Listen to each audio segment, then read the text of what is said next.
ఎంత ఎత్తుకు ఎదిగామన్నది కాదు, ఎంతమందికి సాయం చేశామన్నదే ముఖ్యం. అందుకే 1998లో చిరంజీవి బ్లడ్ బ్యాంకును ప్రారంభించారు మెగాస్టార్. రక్తదానం యొక్క అవసరమేంటో తెలియజెప్పి అభిమానుల్లోనే కాదు, ప్రజలందరిలో ఒక ఆలోచన రేకెత్తించారు. నాటి నుండి నేటి వరకు లక్షల కొద్ది రక్తదానాలు బ్లడ్ బ్యాంకులో. ఇప్పటికీ ఎవరికైనా బ్లడ్ ఎమర్జెన్సీ అంటే అందరికీ గుర్తొచ్చే సంజీవని చిరంజీవి బ్లడ్ బ్యాంక్. మంది ఫ్యాన్స్ ఉన్నారు. సినిమా థియేటర్ దగ్గర గగ్గోలు చేస్తారు, గోల చేస్తారు, నానా హడావుడి చేస్తారు. అలాంటి వాళ్ళని, అంత ప్రేమించే వాళ్ళని నేను ఇలాంటివి కనుక మెసేజ్ వాళ్ళకి ఇవ్వగలిగితే కనుక వాళ్ళని చక్కగా మనం ఛానలైజ్ చేసినట్టు ఉంటాం. ముఖ్యంగా రక్తం డొనేట్ చేసే విధంగా వాళ్ళు డ్రైవ్ చేయాలని అనుకున్నాను. ఆ రోజున బ్లడ్ బ్యాంక్ సిసిటి తరఫున చిరంజీవి చారిటబుల్ ట్రస్ట్ తరఫున పెట్టాను. ఈ రోజు ఒక నిరవధికంగా సాగుతుంది. ఇక్కడితో ఆగిపోతే మెగాస్టార్ ఎందుకవుతారు?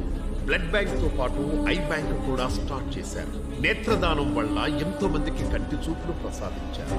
కళామ్మ తల్లి ముద్దు బిడ్డగా, ఒక బాధ్యత గల కళాకారుడిగా ఎంతో మంది జీవితాల్లో వెలుగు తెచ్చారు.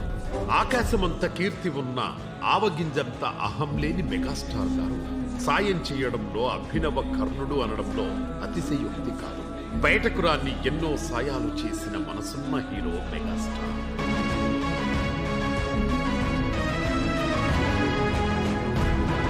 కరోనా విలయత. Download ShareChat.